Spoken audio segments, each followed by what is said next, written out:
कमल नयन ने एक प्रश्न उत्पन्न किया है। क्या है बेटा?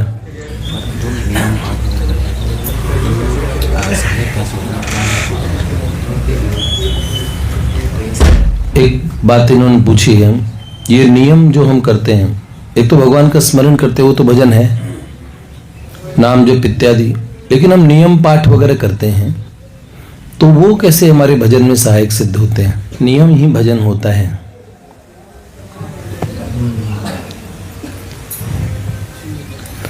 करी प्रेम निरंतर नेम लिए, पद पंकज सेवत शुद्ध ही, सममान निरादर आदर है, सब संत सुखी विचरन्ते महि। ये करी प्रेम निरंतर नेम लिए। गोसाई विठलनाथ जी को एक बार दर्शन करने के लिए एक महानुभाव पधारे, शायद बीरबल गए थे, तो उन्होंने देखा वो संध्या कर रहे थे, तो उन्होंने कहा ये कहां से प्रेमी रागी अनुरागी महात्मा, ये तो नियमी महात्मा लग रहे हैं, कर्मकांड उसका पालन कर रहे हैं। अनुरागी महात्मा तो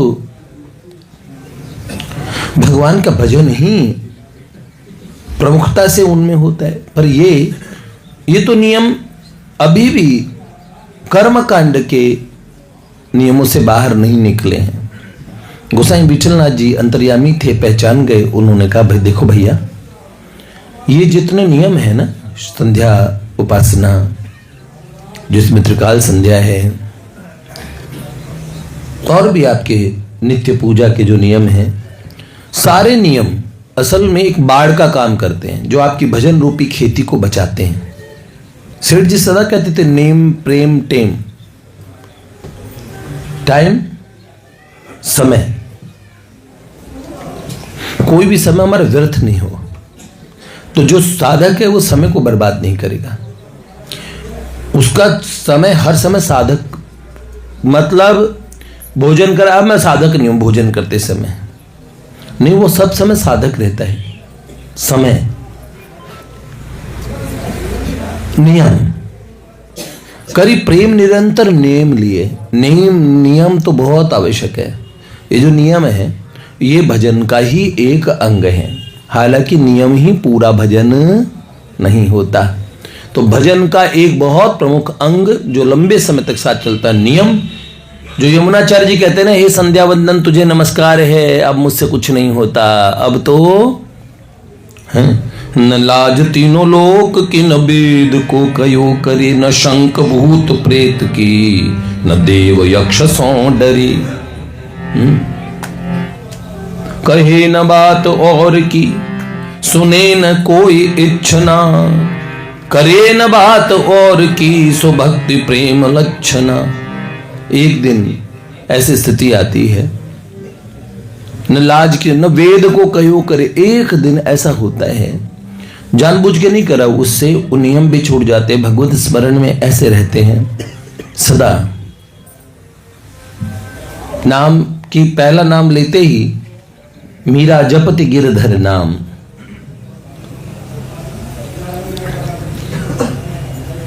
बाबा तुलसी कहते हैं,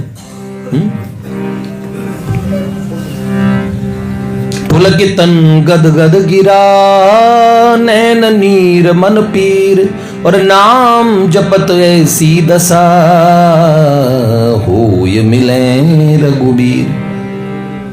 फिर बाद की जो अवस्था है ना, नियम को प्रारंभ में नहीं छुड़ाता है, नियम पूर्वक शास्त्र श्रवण करना चाहिए, नियम पूर्वक स्वाध्याय करना चाहिए, नियम होना चाहिए सब चीजों का। आसन पे बैठ के जप करने का नियम होना चाहिए।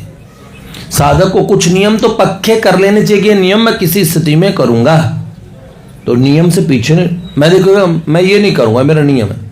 बात चल रही थी, ब्याह हुआ और भैया भूखे गए। अभी कल हम हंस के बोल रहे थे, तो कुछ शादी ब्याह में किसी साधक के बारे में बता रहे थे, उन्होंने कहा ये मत खाना, इसमें लहसुन है, ये मत करना, इसमें वो है, इसमें ये करना, ये मत करना। उसने कहा हटाओ ना, कि ये नहीं करो, ये नहीं करो, मैं करूं क्या? ये एक चूंकि भूख लगी थी, भूख लगी तो ये जो भूखे भजन न हुए गोपाला ये ले कंठी तेरी कंठी माला, ये सिद्धांत की बात है ही नहीं प्रेमियों के राज्य में। प्रेमियों ने भूख प्यास को देखा ही नहीं था। भूख हो गई तो झुंझला के पड़े, तुमने भूखा मार दिया, दोष देने लगे। बाबा ने कहा आशिकों को नींद कहा। नियम दूसरों के ऊपर नहीं चलेंगे, दूसरों के ऊपर ब्लेम डालने से नहीं चलेंगे।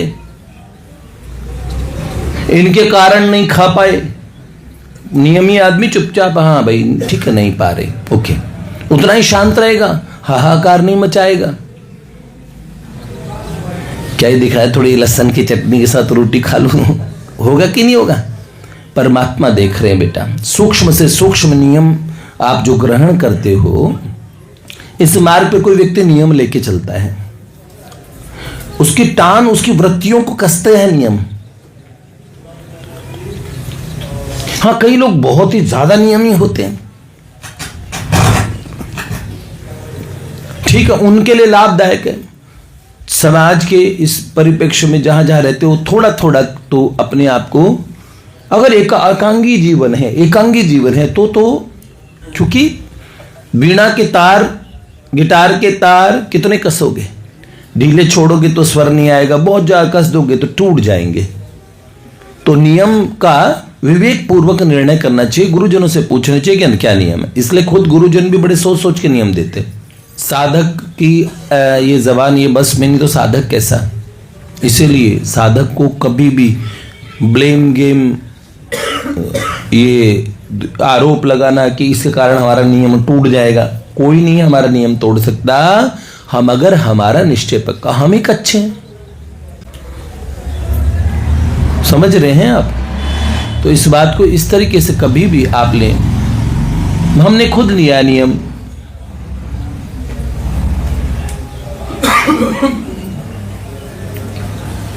अब साधक चाय नहीं पीते, कई कुछ है छुप छुप के, और अभी आजकल तो भैया सर्दियां हैं तो कड़क चाय से थोड़ा चैन मिलता है। जो पीते हैं, अब मैं तो क्या ही बोलूं,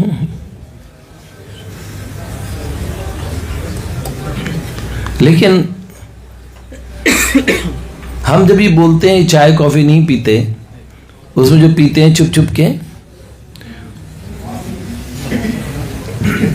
कहीं नियम का कच्चापन है। अमृत पेय में भी वही चीज है। काढ़ा क्यों नहीं बन लेते? आपको चाय का स्वाद पसंद है, आप वो अमृत पेय बना लीजिए, थोड़ा सा अमृत पेय मिलाइए और चीज। अगर आपको सर्दी के लिए कर रहे हैं, चाय का एक टेस्ट पड़ा हो भाई, चाय से बिना सर दर्द होता है, हाँ चाय नहीं मिले यार। सुनो, साधक कैसा होता है? जो चाय पीते हैं उन्हें देख के नाक मुंह सिकोड़े। मेरे अपने घर में जो चाय पीते हैं, खूब प्रेम से मैं पूछो चाय पियेंगे आप? कोई आएंगे तो उसे पूछेंगे ना चाय पीने, मुझे कोई फर्क नहीं पड़ता तुम चाय पीते हो। अरे भैया, मैंने ना पीने का नियम लिया था कि मैं नहीं पीता।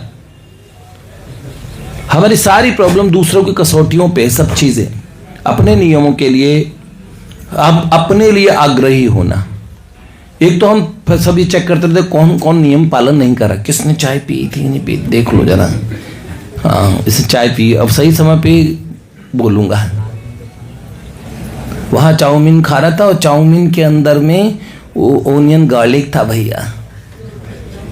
देखो उसने जबान से खाया, तूने आंखों से चाउमीन खा ली। खुंदक तुझे किस बात की थी कि तू नहीं खा पा रहा इस बात की? है? ऐसा भी नहीं। किसी को समझाने के लिए अगर कोई बात करनी हो, भैया अपने लोग नियम है, वैष्णव हैं, हम लोग नहीं खाते हैं, तुम मत खाओ, ये आग्रही बुद्धि होती है। इस बात के लिए दूसरे को टारगेट करना, उसको निशाने पे लाना, उसको ये बात भी ठीक नहीं है। ये काम गुरुजनों का होता है कि समझाए। अगर आपको लगा आपके हितैषी हो तो उनके जाकर गुरुजी को कह दो, गुरुजी इसे शिकायती नहीं कहते, उसे तो पता नहीं असल में वो बताने के तरीके से पता लग जाता है। कई लोग मुझे बताते हैं, खुद वो जो नियम पालन नहीं करते दूसरों के नियमों की शिकायत करते हैं। समझे? गुरुजी वो चाय नहीं पीता, वो चाय पीता है। अच्छा तू तो कॉफी पीता है। तो मैं चाय तो नहीं पीता ना, तो कॉफी तो पीता है, बावले उसकी चाय पी के शिकायत कर रहे हैं। ये होता है बात, ये सब सही बात है। साधक को नियम आग्रही होना चाहिए अपने लिए।